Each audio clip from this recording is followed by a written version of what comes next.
Well, hello, everyone. Happy holidays. I hope you're enjoying your Christmas and that you have a wonderful, happy new year. This may be my final personal share. To be honest, I've been sitting here for like 30 minutes staring into the computer thinking, I can't remember what I want to say, and it doesn't feel right to say anything anymore. I'm feeling a little uncomfortable talking about this, but Um, this is part of my diary, personal diary of this process post awakening, the deepening process, or I don't like that word anymore, the opening whatever it is, the clearing out process. Um, yeah. So where do I begin? Let's see. I think I left off last time where yeah, I could feel that there's like this huge, not final by any means, even though I'm going to kind of use that word, this like final big chunk of conditioning in ego that was still creating this semi block or separation. And I think I remember saying in the last video that I was consciously working because I can have identified some of the images or the identities that were in that space that I still was clinging to for an identity, right? Of course, this is the ego trying to hold on for dear life. And so I was consciously working with that. Images like, oh, the helper image, and definitely the spiritual image. Oh my God, the spiritual ego is such a little shit. Anyway, like really sneaky, that I see it now very clearly. Anyway, so I was really working and what is the word? Like consciously surrendering of the letting go of this, just saying, I'm ready. I'm so ready to let it go because um, I could see. Well, let me back up. If you're new here and you're watching this, part of what I'm going to talk about is this job that I took a year and a half ago. And yes, everyone, I have finally quit. I quit last week. Oh, dear God. Anyway, um, I mean, what a revelation. There's so many moving parts that I kind of don't know where to begin. So I'm just like jumping in the middle. So I'm consciously working, surrendering, telling the universe, yeah, I'm ready. I'm so ready to let go of this helper, spiritual ego, whatever else. Okay. And, and, and not trusting the universe kind of energy, which by the way, are all in my soul contract. Anyway, more on that later. And so, you know, I what I can say about taking on this job a year and a half ago. Year and a half ago, I was like, yeah, I took on this job and I'm gonna just be an ordinary human being and try to bring presence. And I was like challenging every spiritual teacher to go out there and um, just be an ordinary person because really that's what it's all about. Don't let all the other people tell you otherwise. It's not all bliss. That the point of what I want to say is spiritual awakening may be a bliss, blissful moment, but after that, it is not pretty. It is not bliss and being a spiritual teacher and synchronicities and blah blah blah. No, it's horrible. It's death. It's being alone. It's like being seeing the ugliest parts. It's horrible. And then it hits, which I think I just hit it. I don't know. Whenever the ego thinks something, you know you're in trouble. Anyway, so I took on this job and I there's many levels to why I took on this job or well, why the job was important. Um, but the number one I could see definitely the biggest lesson that I learned about taking on this job is about not doing something you don't want to in the first place.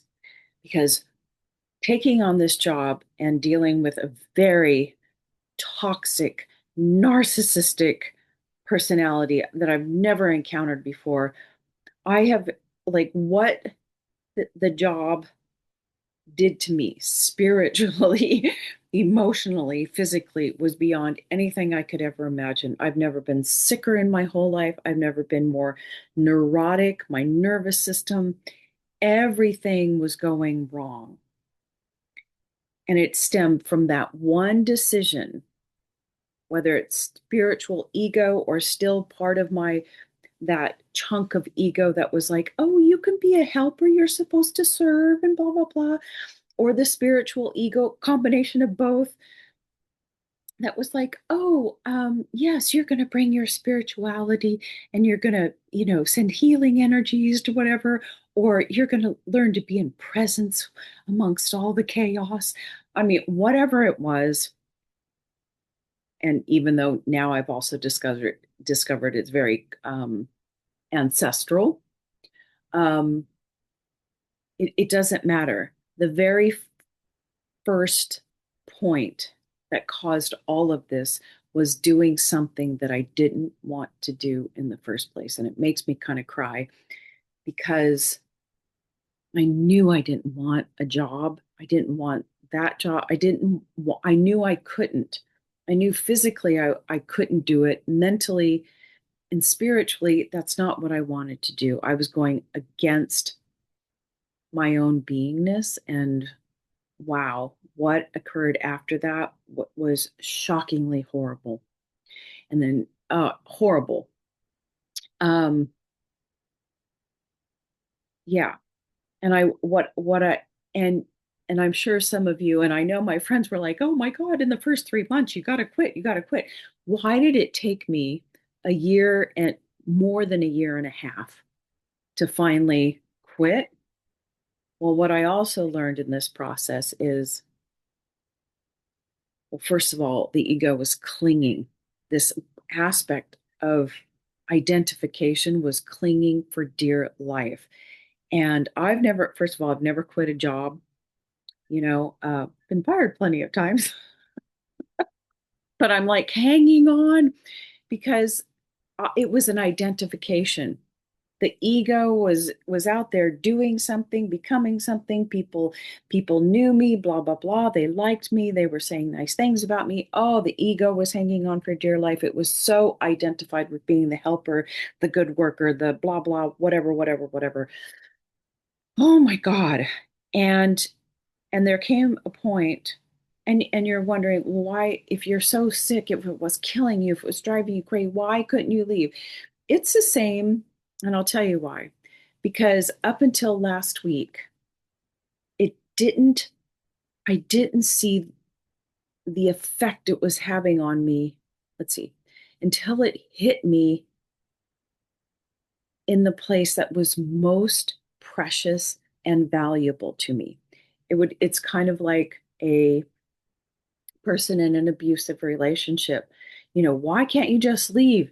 They can take all the beatings or the emotional and mental abuse, blah, blah, blah, blah, until maybe it hits their kid or their animal. And that thing is most precious to them. And then they leave until it hits you. So if you're like stuck in a situation, it hasn't harmed you in your most precious place yet, it will. So I was like begging the universe, please get me out of this situation because I don't have the will. Well, it finally showed me, and I'll tell you what happened. I won't go into the details because this video is going to be long enough.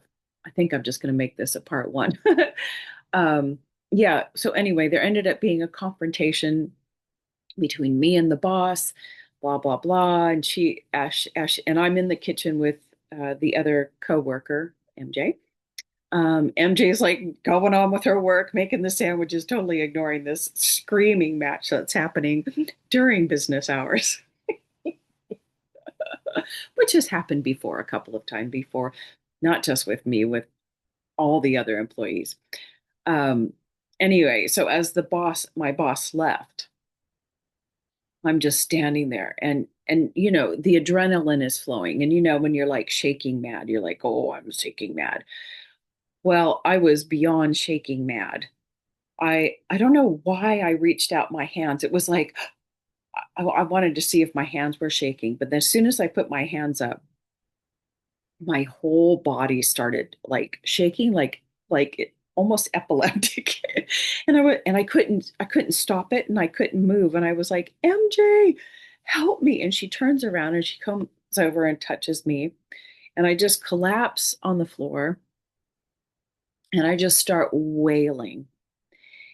But during this whole little situation, I was I was aware of what was happening, and having the thought, oh my God, I can finally see this commute, I can't say the word, cumulative effect of all these months of this negativity and fear and walking on eggshells, and just what this environment has done to my nervous system, aka your soul, your spirit. It I and it I could see immediately, oh my God, I have been so out of alignment with my true self that it was like driving over rocks. You're just like, and my whole body was shaking, shaking, shaking. And I finally saw it. That's when I saw it, the damage that I was doing to my spirit, my true self. And I internally said, I'm done. And I knew I was done. Yeah. And wow, what a relief to be gone. I was hanging in there. And the only reason why I was staying is because that part of my ego that wanted to be the helper, the savior, I was staying there for MJ, the other cook, yeah, the cook, because she had something else lined up, but I could feel that they were stringing her along and it wasn't going to happen. And I thought, she, as much as she needs to leave, it isn't going to happen. And I was only staying for her at this point, to keep her company, to keep her from going crazy. But you know what? What I finally realized is you have to choose yourself over everything else. And and and once you do that, everything's going to start to flow. And it may sound selfish, but I finally chose me and what I truly want in life. So I think I'll end this personal share. I'll make this a part one because it's long enough. But yeah, I finally quit. Yay, me. And I'm on the road, I think, to recovery. I've got so much to heal. I've got, oh my God, physical. I don't even know what to do with myself. Anyway, um, yeah, that's the update on the job. And then part two, we'll talk about like what happened spiritually. Okay.